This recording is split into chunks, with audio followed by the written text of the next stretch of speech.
Iresaka nareo anty tatitra nataon'ny Amnesty International ity izay manakina ny fitondram-panjakana misy amin'izao fotoana izao hoe vohitsakitsaka mihitsy ny zon'olombelona eto Madagasikara. Tatitra izay natao miainga tamin'ny zavanisy tamin'ny taona 2014 ary navoaka ny Amnesty International tamin'ny 4 ny volana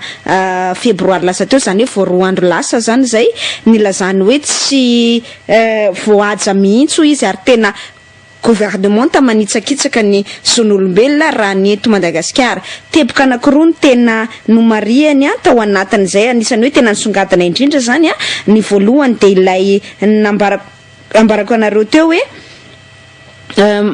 misy zany ny recours excessif amin'ny mpitandron'ny filaminana, izany hoe ny fampiasana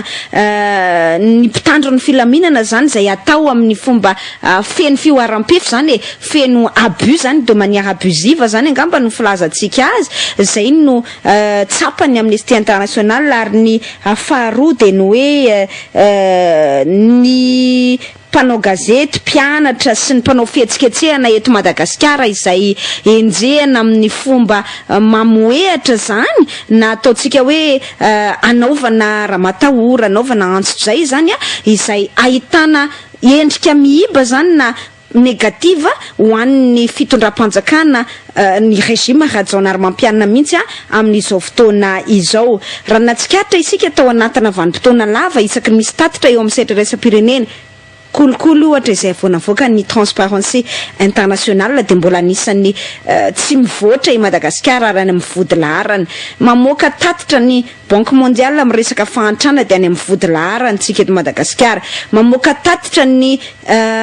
CITES ohatra izay sehatra iraisam-pirenena amin'ny resaka hoe fiarovana ny zavaboary na ny zavamaniry ihany koa tokony arovana eto Madagasikara, de mbola tsy mahafapo ny tatitra Madagasikara, tatitra momba ny Madagasikara fa mbola mihiba. De izao indray zany ny Amnesty International avy nanao tatitra vo avy namoaka ny tatitra tamin'ny 4 ny volana febroary lasa teo, de milaza manao hoe tsy mety ho an'ny tsy mety mihitsy ny fampiasany ny mpitondra fanjakana ankehitriny ny mpitandro ny filaminana. Mitanisa ohatra moa izy, anisan'izany ohatra ny hoe mbola tena miroso makany amina exécution extrajudiciaire na mamono olona ataotsika hoe amin'ny fomba feno fioaram-pefy zany mamoehatra zany ny mpitandro ny filaminana. Ary ny tena zava-doza de ny hoe ady amin'ny ohatrany hoe zany hoe arovana amin'le miady amin'ny dahalo mangalatra omby takonanao anatin'izay le exaction samihafa na le fioaram-pefy samihafa ataon'ny mpitandro ny filaminana. De tena manjaka hoy ny Amnesty International ny resaka impunité na tsy maty manota ataony zany mpitandro ny filaminana izany. Ary voatsela kory nefa antsika narety eto ary tsy nisy démonté hatramin'ity androandroany ity nataony avy eo anivon'ny mpitandro ny filaminana, indrindra moa zany ny miaramila na renesana hoe ohatra zao, satria zany rehetrarehetra izany nge fantatra sy eny ny sehatra iraisam-pirenena aza-donoiny zany tatarena sy ny jorovavolombelona teto mihitsy le tompona carrière tany Ambatomanohy Nankaroka tany Antsorobe-tany. Ny fioaram-pefy tonga de tifitra vararaka fotsiny ataona mpitandro ny filaminana zany satria hoe miaraka amina fianakavian'ny mpitondra amin'izao fotoana izao. Zany rehetra izany nge fantatry ny sehatra iraisam-pirenena, so de mieritreritra ilay fitondrana rajonary mampianana fa hoe afaka manao an'izay dany kibony zany tsy misy mahita na tsy maty manota fa tsisy mahita ka afaka hoe zay tiany zany no ataony. Fa ny zavatra misy amin'izao fotoana izao minjoana ison de ny hoe zany tatitra avoaka ny Amnesty International zany na tiana na tsy tiana de hitondra endrika maloto na image négative ho an'le firenena malagasy mihitsy indrindra ho an'ity régime ity. De inona nefa ny impact an'izay tsika mahalala tsara ny impact ny trangan-javatra takan'ireny eo amin'ny fiaraha-miasa amin'ny sehatra iraisam-pirenena. Ilay fitondram-panjakana mitonona amintsika fa hoe ny matimaty na hoe ny lofo fatratra hamerenana ny fatokisan'izao tontolo zao amin'ny fitondrana na amin'ny firenena malagasy zany amin'ny Madagasikara. De amerina ny fifandraisantsika eto Madagasikara am'ireo firenena any ivelany izay simba natapaka nandritra ny vanim-potoana ny teteza mity fa ny zavatra hita dia any amina lafin-javatra ratsy hatrany no mampisongadina ny Madagasikara. Ny teniny avy eo anivony Amnesty International hoe nisy fampiasana de manière excessive zany na hoe feno fioaram-pefy tamin'ny fisamborana mpianatra teny amin'ny université teny raha nanao fitokonana ny mpianatra. De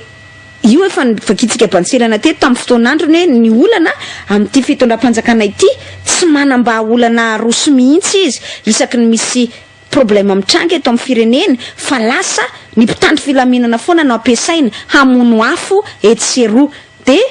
le fototrolana zany tsy voava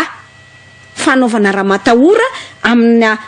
force de l'ordre foana amina miaramila mitambasy gendarme mitambasy zay no anaovana an'izay raha matahora izay ho an'ny ho an'le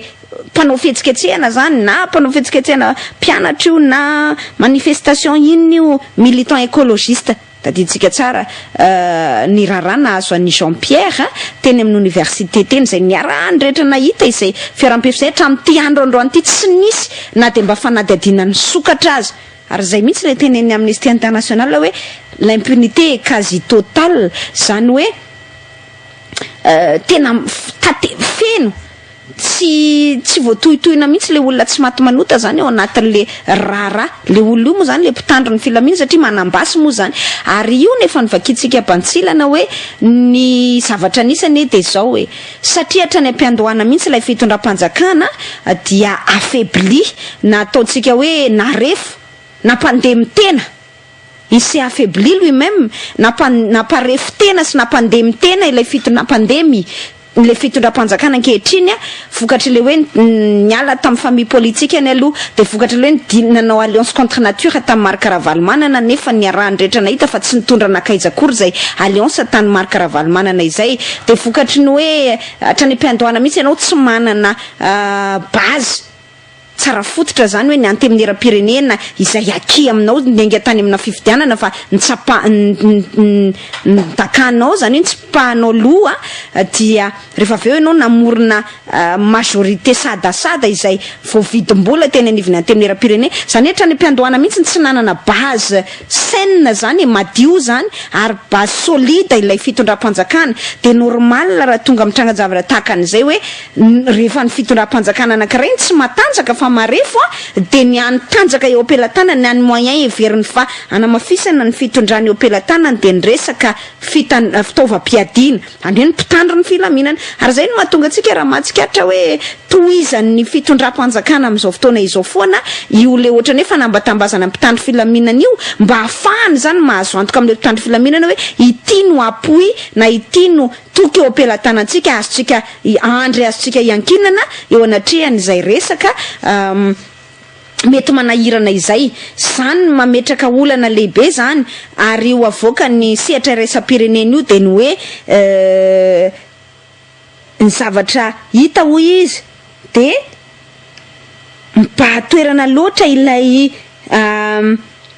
exécution sommaire zany na exécution extrajudiciaire ihany koa zany hoe tsisy didim-pitsarana tsisy ninona tsy mbola misy raha-pitsarana akory de tonga de mamono olona le mpitandro ny filaminana isan-tsokajany. De zay nefa manakipy maso am'izay le fitondram-panjakana ataon'ny fitondram-panjakana tahakany tsy misy zay satria sarotra aminy zany le handeha andray fepetra amina mpitandro ny filaminana mba tsy otrany hoe hametraka ho an-damosina any hoe iady zany itody-damosina andreo mpitandro filaminandreo satria zay sisa tsika malala fa tsy misy vahoaka eo an-damosiny ty fitondram-panjakana ity. Ary nary zareo ihany ara de miady maître miaika an'izay hoe ambany de ambany ny code de popularité any zany hoe ambany de ambany fankafizany vahoaka azy de satria tsy manana vahoaka ao an-damosiny ianao tsy manana an'le ataotsika hoe popularité onilainy ianao raha ohatra ka hitondra fanjakana araky ny tokony ho izy. Ny mpanao politika ivadianao lamosina ny société civile reo mitsangana miady aminao reo daholo ny voaingana zao tsika nahita n'le tatitra hoe communiqué interpellatif nataony vondrony société civile marobe tsy zava-manjary nge eto amin'ny fireneny de vao teo ihany koa vao tsy ela akory tsika nahita ny GEM na ny groupement des entrepreneurs groupement des entreprises malgaches na ny vondrony orinasa malagasy zay nametraka hoe zay tsy fampidinika amin'ity fitondram-panjakana ity tsony zany hoe iza sisa zany ny hery eto amin'ny firenena azon'le fitondram-panjakana itokisana miady amin'ny daholo ny société civile ny mpanao gazety moa io ara mbola misy miakatra eny amin'ny fitsarana indray mpanao gazety zay tsy favorable tamin'ity fitondram-panjakana ity satria na ny gérer-n'le communication araka ny tokony izy tsy novitany tao anatin'izay roa taona nipetrahany teo zay tsy afaka mandiny tena mihitsy ve ty fitondram-panjakana ankehitriny ity hoe jereo ange fisaka misy zavatra mivoaka de negatif daholo na miiba daholo amin'ity fitondram-panjakana mba mitenena ary tsika sao de hoe tsika ny mpamendry fena zavatra mba positif arenao fa na nitatitra eo amin'ny setra raisam-pirenena miiba avokoa na negatif avokoa tsy manjary avokoa zany raha tsorina ny taty amin'ny sehatra ny eto anatiny tsy misy ankolafikerina force vive anankiray ka tsy manohitra sy manakina n'le fitondram-panjakana amin'ny fomba fiasany de zay le mahatonga ny hoe manoloana an'izany rehetra izany de misarangotra mafy amin'ny mpitandro filaminana na aveo anivon'ny fitondram-panjakana satria zay sisa nitany aro azy zany hoe raha ohatra zany raha pitsy afaka pitsy miala amin'ity fitondram-panjakana ity mpitandro filaminana de zay ny vitany aminy de alaony mikipy maso eo anatrehan'le fioaram-pefy marobe ataon'le mpitandro filaminana satria tsy afaka politiquement zany tsy afaka hitody damosina intsony amin'izay mpitandro filaminana izay ny aveo anivon'ny fitondram-panjakana am'le tsy manana appui tsy manana fitokisana intsony ny problème mipetraka nefa ao anatin'izay de hoe amin'ny alalana raha matahora sy ny fampiasan-kery foana ve no andeha hitantanana ny firenena zay zany le olana lehibe mipetraka ao tena problème de fond mihitsy zany zavatra tiako tenenina izany satria zany ny zavatra misy de zao ilaza sy andeha ataontsika hoe ohatrany hoe masika le teny hoe menimenina eo ny Amnesty international hiteny hoe be loatra ny répression na ny fanaovana hery famoretana zany manitsakitsaka ny zon'olombelona eto Madagasikara ary tadidio tsara fa nitatitra natao de tatitra ny taona 2014 makaty amin'ny 2014 zany hoe tao anatiny ty fitondrana rajonary mampianty mihitsy zay tsy afahany tsy afaka miala zany ty régime rajonary mampianina ity de ny filazan'ny Amnesty International hoe le fahantrana mitombo l'extrême pauvreté zay hita eto amin'ny firenena amin'izao fotoana izao koa de vao mainka mana ratsy zany an'le toedrara ça aggrave la situation hoy ny teny vahiny de ny tiana tenenina ao anatiny zay adevitra ambara izay de ny hoe misy dysfonctionnement grave n'ilay fitondram-panjakana zany zay ny tiako avotra ao anatin'ilay izy ary na ambara na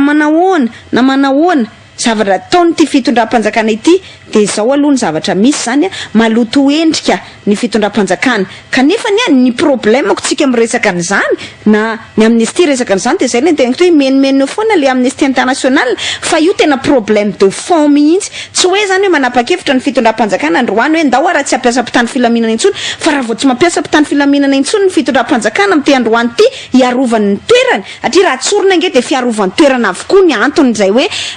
usage excessif na force de l'ordre izay amina manifestation amina fihetsiketseham-bahoaka amin'ny ankapobeny amin'ny zavatra mitrangany amin'ny faritra atsimo sy ny sisy raha vao tsy mampiasa mpitandro filaminana intsony le fitondram-panjakana de le fototra iorenan'le régime mihitsy no mirotana zany hoe manimba tena zany le fitondram-panjakana raha tsy ampiasa le mpitandro filaminana ka zay le teneniko hoe tsy volonté fotsiny hoe ametraka le mpitandro filaminana amin'ny toerana maizy azo amin'ny toerana tokony ho tazominy hoe tsy ampiasaina ho raha matahory zany mpitandro filaminana zany ary tsy ampiasaina ho hery famoretana tsy zay fotsiny ilaina ka hoe manao interpellation ny Amnesty International de hoe iny fa nitsy ny dia ny fitondram-panjakana fa le olana fototra mihitsy ny tiatsika atongavana de ny hoe ka le mpitandro filaminana nge no any fototra iorenany ny any fototra iankina ny andry iankina le fitondram-panjakana raha vao tsy misy le mpitandro filaminana de zay ny vita le fitondram-panjakana rajonary mampianina mihitsy